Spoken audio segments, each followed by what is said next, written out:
15 feet into the street, then you're responsible for it. Some people may not know that, yeah, and some people may not know that the sidewalk they're responsible for too, so they may call and say, the sidewalk's broken up, and then they get fined, and they're like, why did I get it? So some people may not understand that as well, but then there are resources.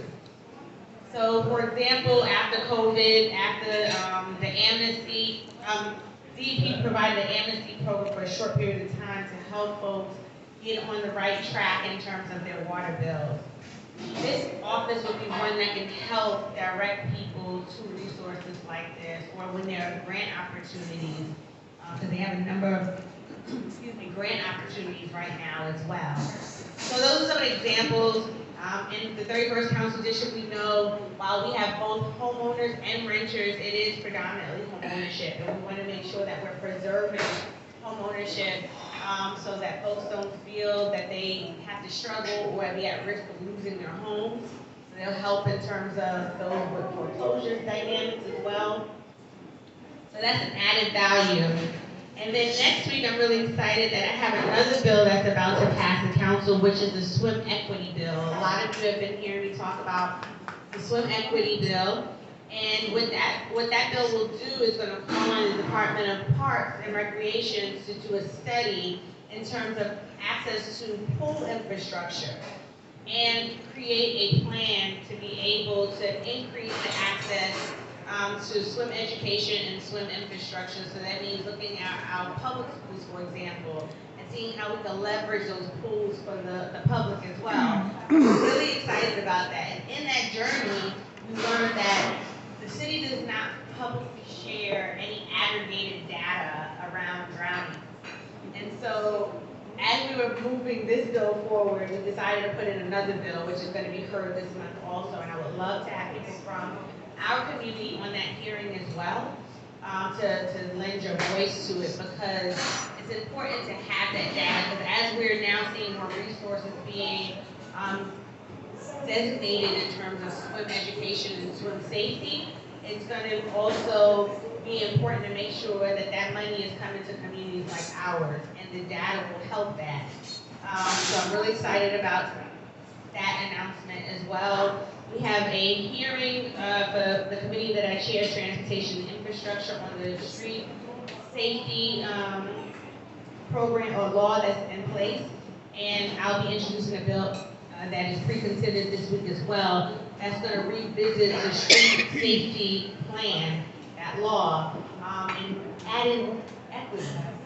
Because when we talk about, you know, the hard infrastructure and having safe streets, a lot of times it's absent of the commitment for funding and hard infrastructure.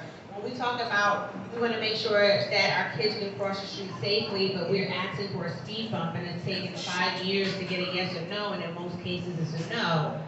That's a problem. So I'm really excited about that bill that will expand what is in law now, but now create the lens of equity to help communities like ours. So I'm really excited about that. Then beyond that, as you know, the office has a number of events going on. I know Lisa Morgan from my office is here with a number of flyers, including this weekend. We have a back to school event at O'Donoghue Park. It's at 12 o'clock. And then we have movie night at Beach 59th Street Playground that evening to see Wakanda Forever. We asked everyone to come with a blanket, chair, however you need to be comfortable. We'll have popcorn there and like refreshments. So it'll be an exciting time. Also, we have our Senior Appreciation Month event coming.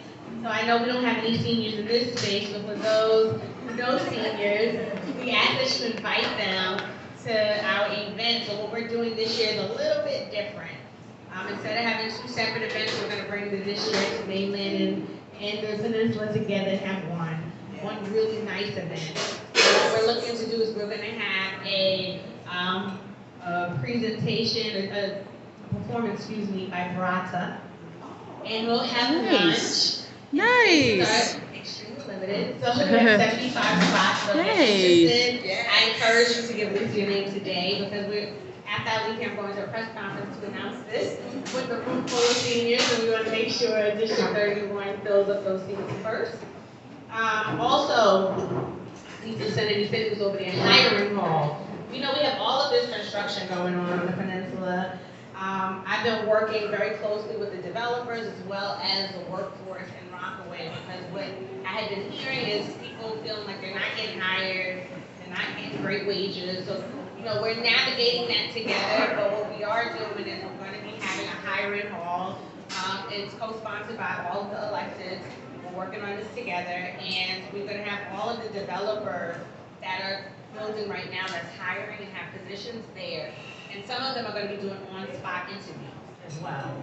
So Lisa has a flyer. It's also in the weekly e-newsletter, so I ask that you share it widely, because we want to make sure we're getting people from our targeted community hired on these jobs. And then people right here. And it's happening here at the Zoom, so you know how to get there, right? And so I hope there's enough space, but we're gonna make it work because we have a number of developers that are really excited to participate and committed to hiring people through that hiring hall. And am I missing anything else, Lisa? I think I touched everything. The Fall Festival's coming back. The Fall Festival's coming back in October at Bayswater Park. We hope to see you there.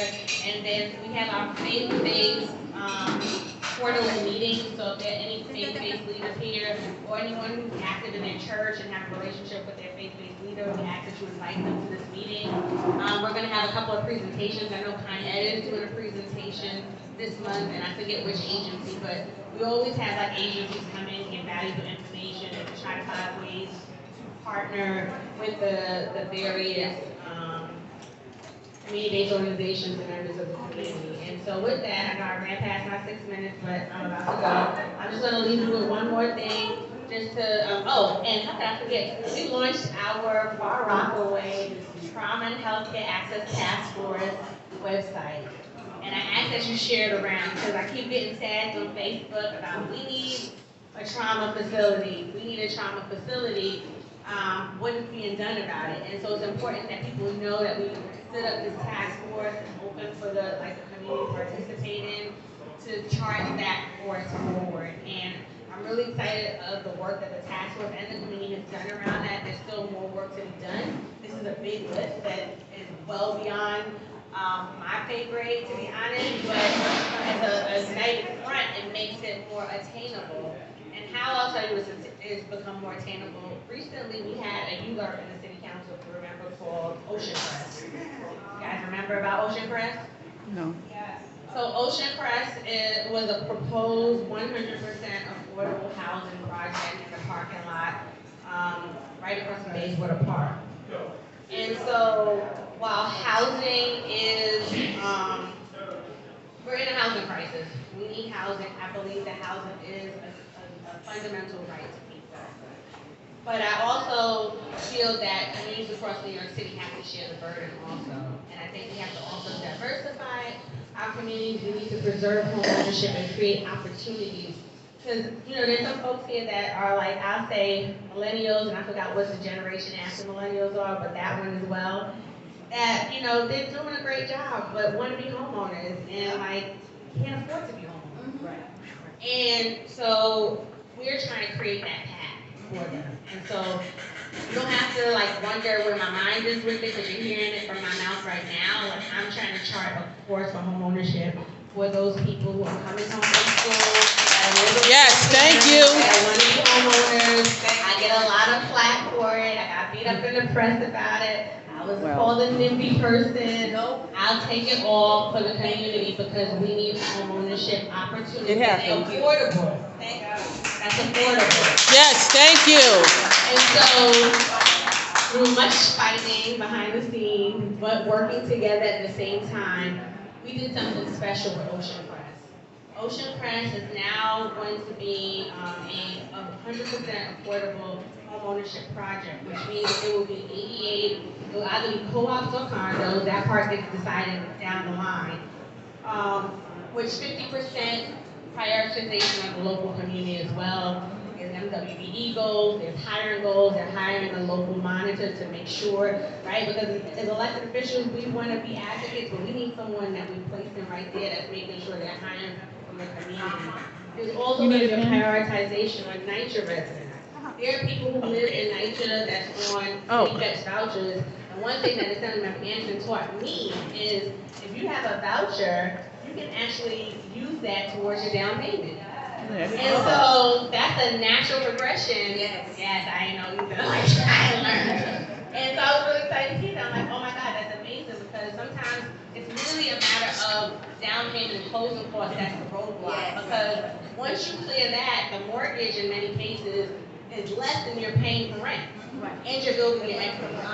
And so I'm really excited about the opportunity. It could not have been possible without the support of Assemblymember Anderson, Senator Sanders, the mayor's office, the developers being willing. They also brought in an equity partner because diversity and inclusion, I talk about this all the time, is important to me. So there's an organization called Nehemiah, it's a Black organization that built affordable homeownership in Brooklyn. They are now equity partners in this project. So it's not just the community builders, which have been good partners and stewards in the community, but it's reflective now of what the interest of the community is. And I say all this to say, you know, developers are, sometimes they come in with their mindset of what they want to build in our community. Sometimes it's pushed along by also city planning. City planning is like, oh, this is a little block of land right here. You can build 12 stories there. Go to that community. They need it, right? And then I'll have a, and they'll tell them that. And they'll tell them, and you know what? You don't need parking either. And so then they'll come to me and they say, this is what we're looking into. And I'm like, what? And then they're like, we were told by city planning, this is what you need. Like, no. Go and talk to the community. So you guys may start getting more developers talking to you because this is about them hearing it. I'm taking what I'm hearing too. To making this a collective effort. But I will say something that was interesting because there was a developer that reached out recently and I was like, absolutely not. Like at the front door, right? This is what they were proposing. They came back and they said, we want to scrap the idea. We're going to go out in the community and talk to them. But we know that you guys said you need a trauma facility. If we're serious about bringing a trauma facility, maybe that's something we can build. We don't know if it's viable. But maybe, but I bring that up to say, when they see that our community is working collectively together, we're not like this, we're like this right now. And it's helping us to be able to chart the course that works for our community. And the one last thing I'll leave you with is, in the last budget, I funded a group called Hester Street. They are going to be doing a community-wide assessment so that when developers do come and talk to me, I can have like something to say, this is what we need, this is where our capacity is. This is going to be informed by members of the community because there's going to be vision sessions, there's going to be polling and all that stuff that goes on. It's a 10-month process. And we did our kickoff meeting recently in terms of setting the scope of services. And so they'll be reaching out as well. So we need to not be a community of no, but we need to be strategic in what we're doing in our community. And that's where I'm trying to chart us towards. So I just want to leave with that. I know I'm about to get in trouble from Renee. I'm sure she texted you because I need to get to the mainland. But thank you. Thank you.